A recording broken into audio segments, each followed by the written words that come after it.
dihubungi ya oleh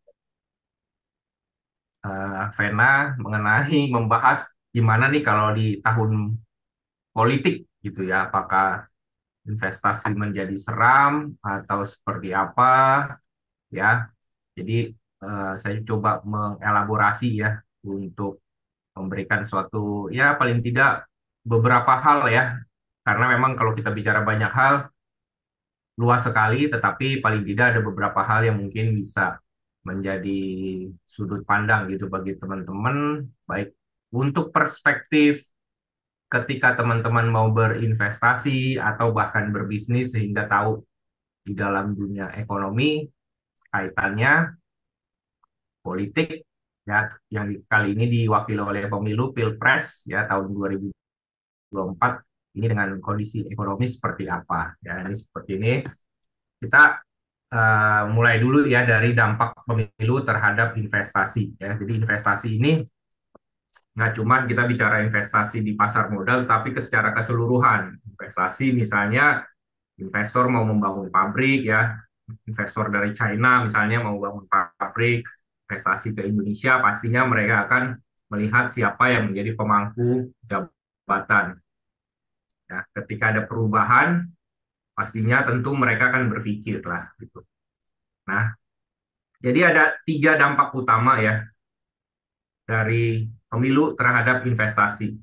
Yang pertama itu volatilitas di pasar keuangan ya. Salah satunya misalnya pasar saham, obligasi, dan sebagainya. Termasuk juga eh, yang biasanya hari-hari ini kita lihat ya pelan-pelan tapi pasti dampaknya pelemahan mata uang rupiah gitu. Jadi ada volatilitas di pasar keuangan. Kenapa? Karena ada ketidakpastian dari pemilu ini bisa mengakibatkan fluktuasi kayak gitu. Terutama di pemilu 2024 ini di mana akan terjadi kemungkinan besar, bukan kemungkinan besar pasti sih, presidennya baru lah kurang begitu. Presidennya baru. Kalau 2019 waktu itu Presiden Jokowi melanjutkan ya periode kedua. Nah, sekarang ini kan akan baru sehingga para pelaku ekonomi ini melihat dulu seperti apa gitu. Nah, ini membuat ketidakpastian. Kebijakannya nanti seperti apa? Apakah seperti Pak Jokowi dulu, kepemerintahan sebelumnya, atau berubah, atau seperti apa? Itu yang membuat adanya volatilitas. Dan yang kedua ini perubahan iklim investasi. Ya, ini biasanya di sektor real ya, di dunia industri, bisnis langsung. Ini pemilu bisa berakibat kepada perubahan kebijakan dan regulasi yang mengakibatkan perubahan di dalam industri dan bisnis. Kayak gitu. Misalnya nih, kalau di Indonesia yang paling Indonesia itu kan bisnis yang salah satu hot topic ya di antara negara-negara lain adalah natural resources ya atau sumber daya alam. Kita tuh kaya akan batu bara, nikel dan sebagainya. Nah, apakah nanti kebijakan pemerintah yang baru akan seperti apa nih gitu? Misalnya kalau yang kemarin-kemarin kan nikel mentah nggak boleh diekspor langsung gitu. Ya, apakah nanti besok-besok semua nikel baik mentah atau tidak mentah tidak boleh diekspor langsung? Nah, itu juga kan pastinya akan berubah iklim investasinya, ya, mengakibatkan implikasi-implikasi. Yang berikutnya itu implikasi ekonomi global. Pemilu dapat menimbulkan dampak besar terhadap perekonomian mata uang global sehingga menyebabkan fluktuasi nilai tukar. Contohnya apa sih gitu? Misalnya, kalau dulu-dulu tuh 10 tahun lalu ya, misalnya sekitar 2012, 2013 kalau tidak salah ya. Ini selalu eh, kita itu di dalam pemerintahan politik ya seringkali siapapun incumbent-nya gitu, selalu aja akan ada pro kontra, yaitu ketika menaikkan harga BBM bersubsidi kayak gitu. Nah, waktu itu saya ingat banget pemerintah menaikkan BBM bersubsidi gitu dan kemudian direspon negatif oleh pasar. Kenapa? Karena hal itu seperti pemerintah punya APBN tapi dibuat konsumtif masyarakat bukan sesuatu yang produktif gitu. Nah, itu membuat nilai tukar rupiah melemah dan sebagainya. Jadi ada implikasi makroekonomi yang membuat misalnya investor dari luar negeri cenderung untuk keluar dari Indonesia. Jadi ada tiga ya dampak pemilu terhadap investasi, volatilitas di pasar keuangan, perubahan iklim investasi, dan implikasi ekonomi global. Ini yang pastinya akan mempengaruhi, termasuk bagi Bapak Ibu yang memang memiliki investasi di pasar saham, investasi di dunia real juga pastinya ya. Hanya sekarang tinggal kita melihat nih untuk menganalisa apa-apa saja yang kira-kira resikonya tinggi, resiko rendah seperti apa. Nanti di akhir saya akan juga memberikan sedikit eh, cara pandang unik lah gitu. Ini kok cara pandang aneh sih? Padahal kemarin-kemarin ini Bank Indonesia menaikkan suku bunga acuan tidak terduga, tetapi kok ada view seperti ini, tapi nggak apa-apa. Kita akan lihat nanti. Ya, kita balik dulu sebelum melihat, supaya kita bisa lebih jelas lagi melihat pemilu itu seperti apa kepada market, kepada pasar ya. Karena saya banyak ya, saya tangkap diskusi sama orang-orang banyak hal gitu, bahwa pemilu, ketika ada pemilu itu market cenderung turun gitu, cenderung down, cenderung ya bearish atau kalau kata orang market ya, cenderung mengalami tekanan. Nah, apakah seperti itu gitu? Karena mungkin banyak banyak yang orang awam takut misalnya kan kalau pemilu itu pihak A dan pihak B itu kayak saling clash gitu ya, saling berseteru panas di media sosial.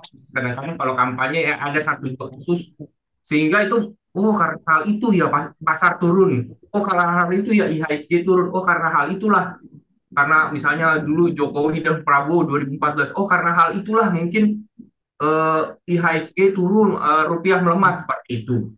Nah, ternyata tidak sepenuhnya benar, teman-teman. Tidak sepenuhnya benar. Walaupun memang ada kontribusi dari pemilu, tetapi ada kontribusi faktor X lain yang menyertai dalam 3 pemilu terakhir.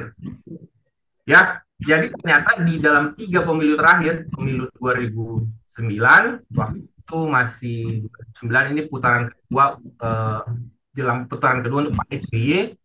2014 waktu itu Pak Jokowi pertama kali naik, 2019 yaitu pertarungan kembali Pak Jokowi melawan Pak Prabowo di mana dimenangkan oleh Pak Jokowi. Nah, saya perhatikan di 2009 di sekitaran tahun itu, 2014 di sekitaran tahun itu, dan di 2019 di kisaran tahun itu ada tekanan dalam ekonomi ya. Nah, jadi ada tekanan. Ternyata memang bukan bukan karena Pak SBY, Pak Jokowi atau Pak Prabowo, tapi memang sebenarnya environment-nya nggak bagus gitu. Dan akhir-akhir ini juga environment atau lingkungan ekonomi juga nggak bagus-bagus banget. Jadi 2009 itu ada global financial crisis ya, krisis ekonomi global. Di mana sih munculnya? Akarnya dari Amerika. Simpelnya waktu itu 2008 sebenarnya, pecah besar gitu ya, dan merembet ke seluruh negara di dunia ya, termasuk ke Indonesia. 2008 simpelnya apa sih? Subprime mortgage artinya apa? Ada KPR di Amerika, KPR-nya banyak yang gagal bayar lah kurang lebih, sehingga merembet ke sektor keuangan dan jadilah krisis. Nah, pada saat itu sebelum sebelum pemilu itu ya market down, rupiah melemah. Di 2014 itu ada disertai dengan yang namanya taper tantrum. Waduh, apa lagi taper tantrum. Nah, jadi gini, waktu itu 2008 krisis global. 2009 pelan-pelan ekonomi global pulih dengan satu obat dari Bank Sentral Amerika. Obatnya apa tuh? Obat pemulihan krisis, yaitu dengan memangkas suku bunga acuan ya, benar-benar sampai 0% suku bunga acuannya, lalu dikasih diinjek dana dari bank sentral, eh, itu untuk supaya ekonomi muter lah kurang lebih. Simpelnya gini, kalau ada kalau ada pasien di rumah sakit nih lagi sakit, biar buru-buru dia sembuh, dia dikasih obat, let's say misalnya obat morfin atau apalah hal-hal seperti itu ya, supaya dia agak mendingan, agak cepat gitu. Nah, ketika 2013 ekonomi global udah mulai bagus, tiba-tiba stimulusnya ya, bantuannya.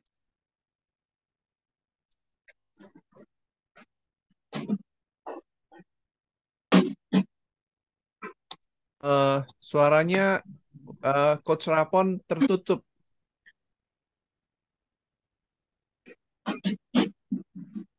Oke, tadi sampai mana ya Pak terakhir? Ya. Ya ketika ini yang 2000 taper itu, Oke, ya 2014 itu tapering. Jadi 14.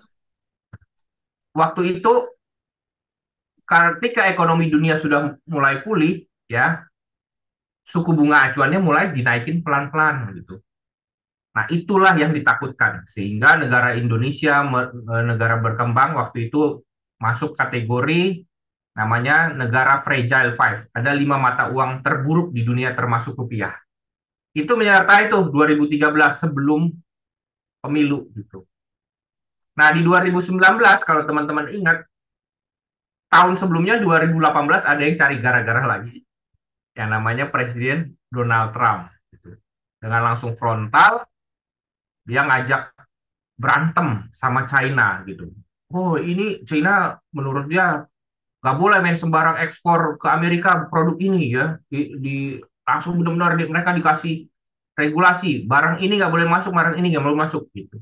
Karena Cina nggak bisa ekspor banyak ke Amerika, manufaktur Cina jualannya kurang. Jualannya Cina kurang, sehingga mereka tuh beli batu bara dari Indonesia juga kurang. Jadi ekonomi Indonesia juga lemah. Nah, jadi di 3 pemilu terakhir ada tekanan ekonomi. Kebetulan bersamaan dengan pemilu ya. Maka kalau ada masalah ya, biasanya kan presiden, misalnya saya jadi presiden, ini lagi problem nih. Ah, udahlah, nanti sama yang gantiin saya aja yang mikir kayak gitu. Inilah yang namanya transisi. Masa transisi disertai masalah, problem, inilah yang membuat namanya volatilitas. Ketika ada tekanan ekonomi bersama dengan pemilu, maka pemerintah nggak bisa fokus melakukan strategi ekonomi yang efektif. Karena apa? Karena strateginya tinggal ngitung hari atau tinggal beberapa bulan lah gitu. Nah gitu. Jadi jalan ceritanya ketika kita memandang pemilu dan investasi seperti itu, ketidakpastian muncul. Jadi bukan karena eh, rusuh-rusuh misalnya potensi clash antara A sama B, partai A dengan B, tetapi ada problem yang biasanya berulang siklusnya 5 tahun dan problem ekonomi. Oke. Nah, ini saya kasih contoh pergerakan rupiah ya. Pergerakan rupiah. Waktu itu kan di pemilu Pak SBY periode kedua 2009, tadi saya sampaikan ada Global Financial Crisis 2008-2009.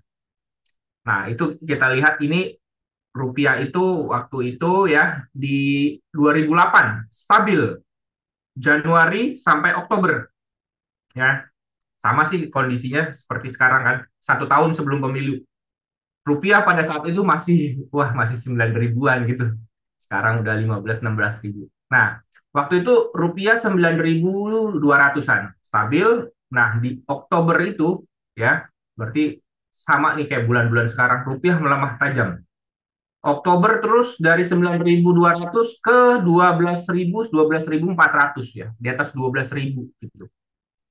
Ya, 12.000 sempat menguat sedikit. Jadi rupiah itu dari 9.000 sampai masih di 2009 itu masih di ya 11-12 ribu lah gitu. Normalnya di 9.000. Jadi dari 9.000 ke 11.000, 12.000 itu lumayan melemahnya, terdepresiasi istilahnya.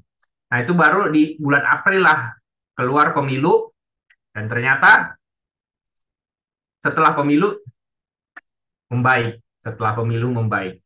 Selain karena memang ekonomi globalnya sudah ibaratnya mereda, ya pasar juga melihat oh sudah ada presiden baru. Bukan presiden baru, sudah ada pemenang waktu itu melanjutkan Pak SBY. Sehingga akhirnya kondisi ekonomi kembali stabil.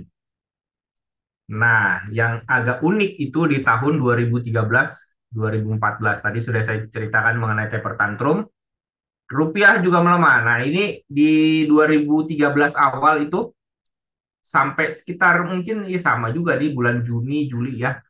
Itu rupiah 9.500 ya, 9.500 bulan Juni, Juli, Agustus mulai ya atau semester 2 2013 mulai rupiah kembali melemah ya setahun atau setahun sebelum pemilu 2014 naik sampai ke 12.000 lagi.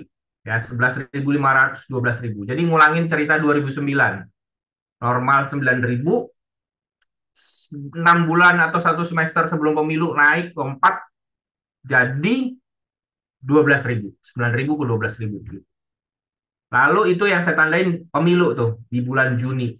Nah, yang menarik tidak seperti 2009. Di 2014 setelah pemilu ternyata rupiah melemah kembali.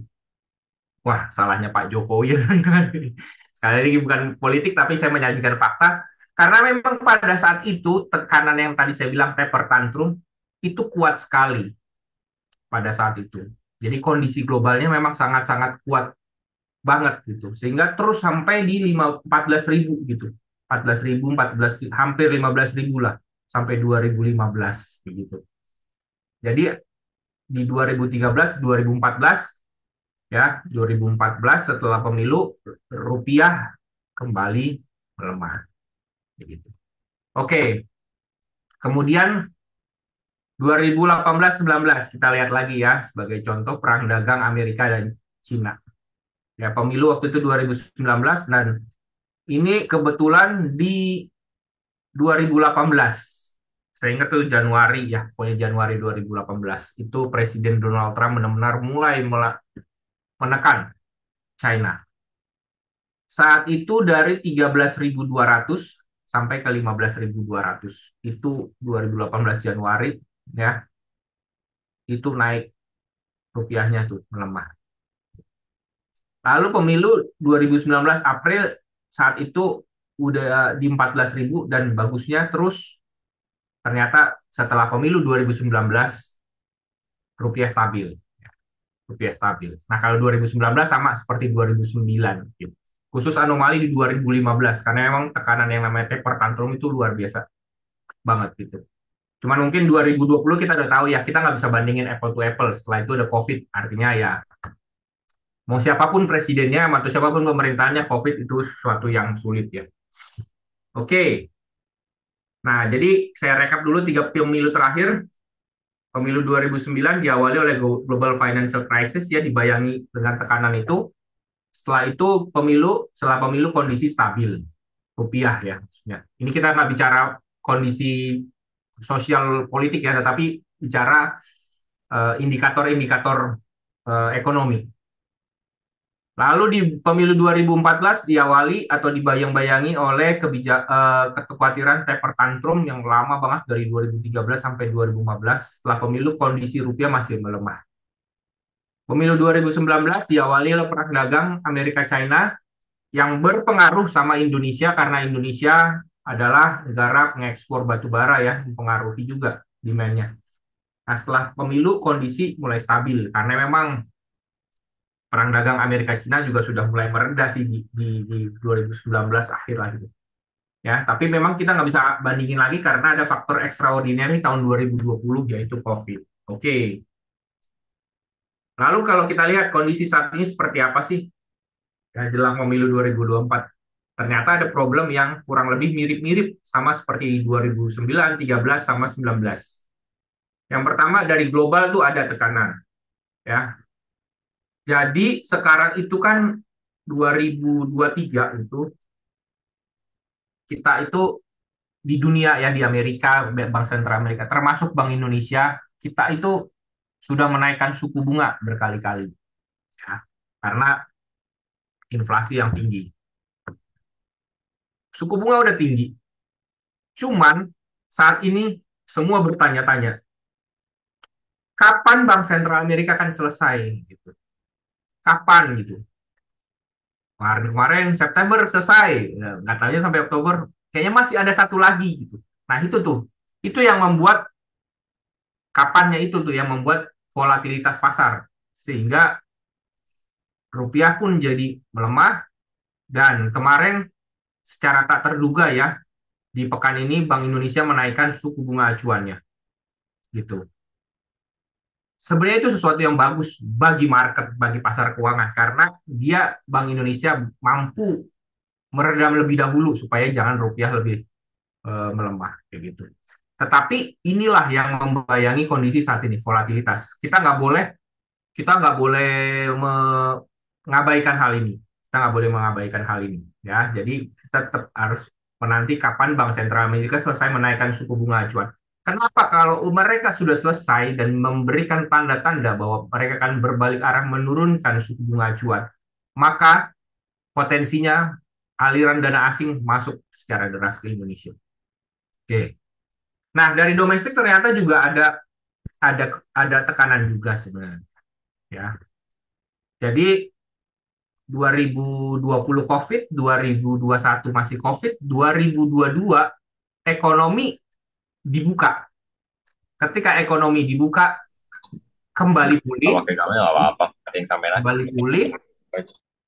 Nah, masuk 2023 problem, ya, karena inflasinya tinggi, konsumsinya lemah gitu. Jadi 2022 pemulihan after COVID, tapi nggak berlanjut tuh pemulihan. Konsumsi agak lemah. Banyak sekali faktor ya. Mulai dari inflasi tinggi, terus kemudian kalau kita lihat berita-berita banyak sekali, misalnya sektor teknologi itu dulu yang banyak buka lapangan pekerjaan, melakukan layoff dan sebagainya. Ternyata ekonomi di dalam negeri kita juga boleh dibilang ada tekanan. Ya, itu membuat konsumsi melemah gitu. Obatnya apa sih? Sebenarnya salah satu obatnya ya turunin suku bunga, tetapi itu kondisi saat ini belum, ya. Kondisi saat ini Bank Indonesia belum bisa nurunin suku bunga. Ya, jadi ini ya menghadapi pemilu 2024 kita harus lihat faktor ini dari global, kapan suku bunga acuan diberikan tanda, oh ya kita akan berbalik, dan yang dari domestik ada yang namanya perlambatan konsumsi.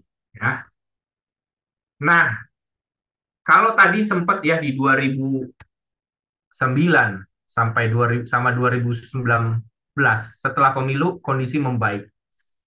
Saya juga berasumsi ya memberikan pendapat hal seperti itu kemungkinan besar bisa juga terjadi gitu. Jadi kita akan melihat mungkin November, Desember, Januari, wah kebetulan nih pemilunya sekarang cepat ya. Kalau dulu dulu Juni, April ya.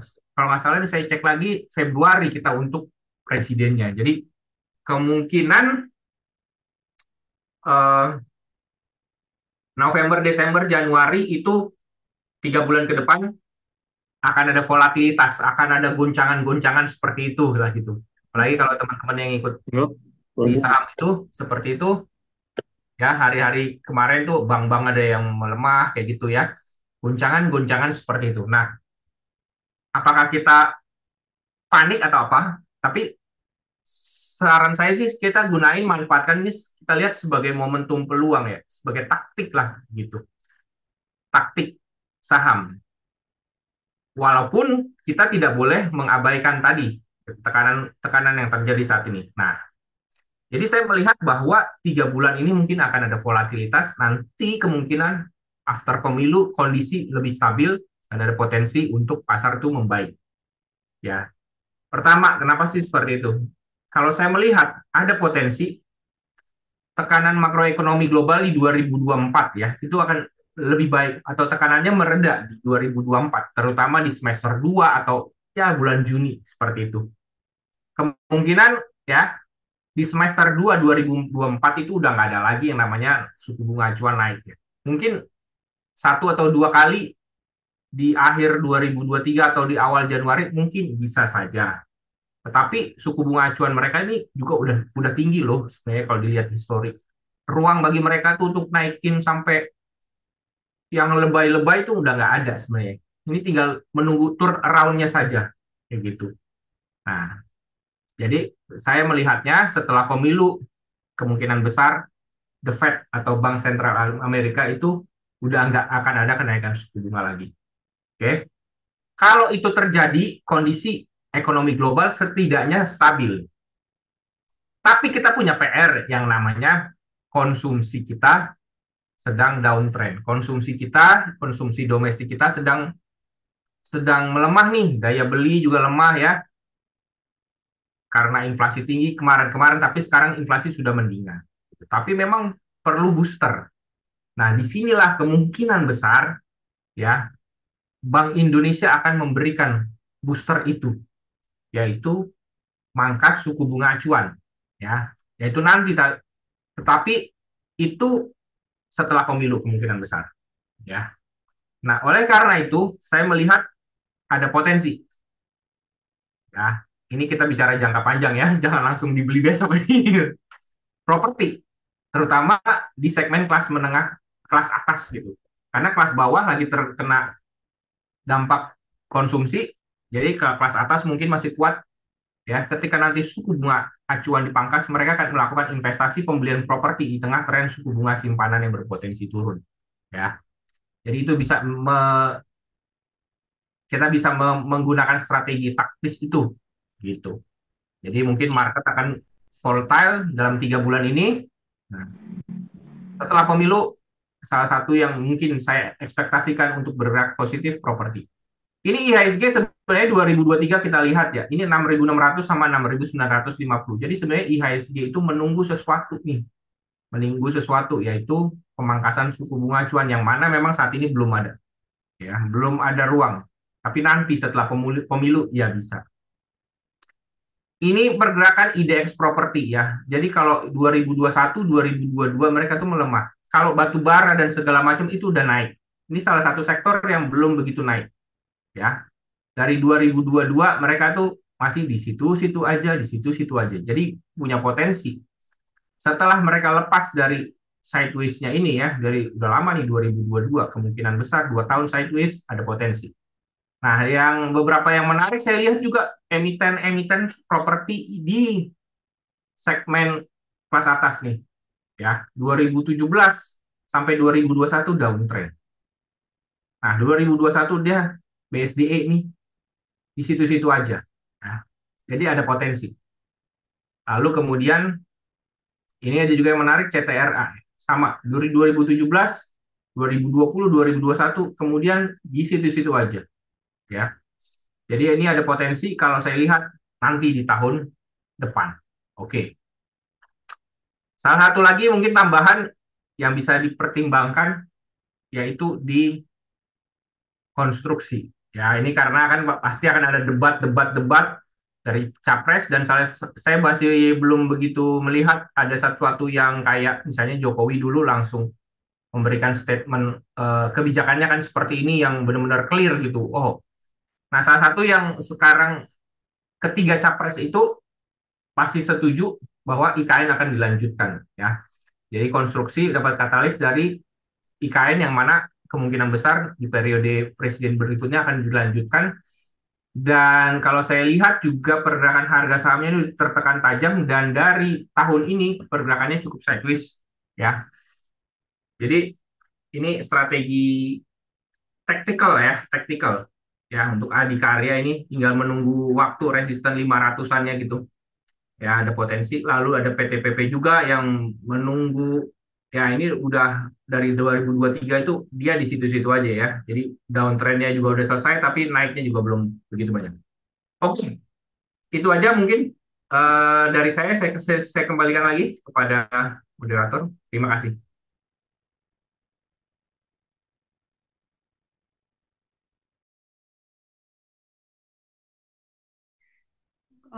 Pak Hari, Ya, Pak itu Hari. ya. Oke ya. Oke, baik. Terima kasih Coach Rafon. Baik, teman-teman. Eh, Demikian ya sesi pertama. Untuk itu saya ingatkan kembali hari ini kita kerjasama bersama IDX, ID Clear, KC, dan SIPF, Gema Kebijaksanaan, CD, dan SF Sekuritas ya. Untuk pertanyaan, teman-teman bisa disimpan dulu. Nanti setelah pembicara kedua, boleh langsung di chat juga boleh ya. Jadi kita dengarkan dulu pembicara kedua. Pembicara kedua sudah hadir. Beliau adalah Divisi Riset Bursa Efek Indonesia, Bapak Fikrian Naufal Hardiat Mojo. Baik, Pak Fikri sudah hadir. Silakan Pak Fikri. Siap, terima kasih. Terima Pak, kasih. saya izin untuk share screen ya kalau gitu ya. Silakan, Pak. Sebentar.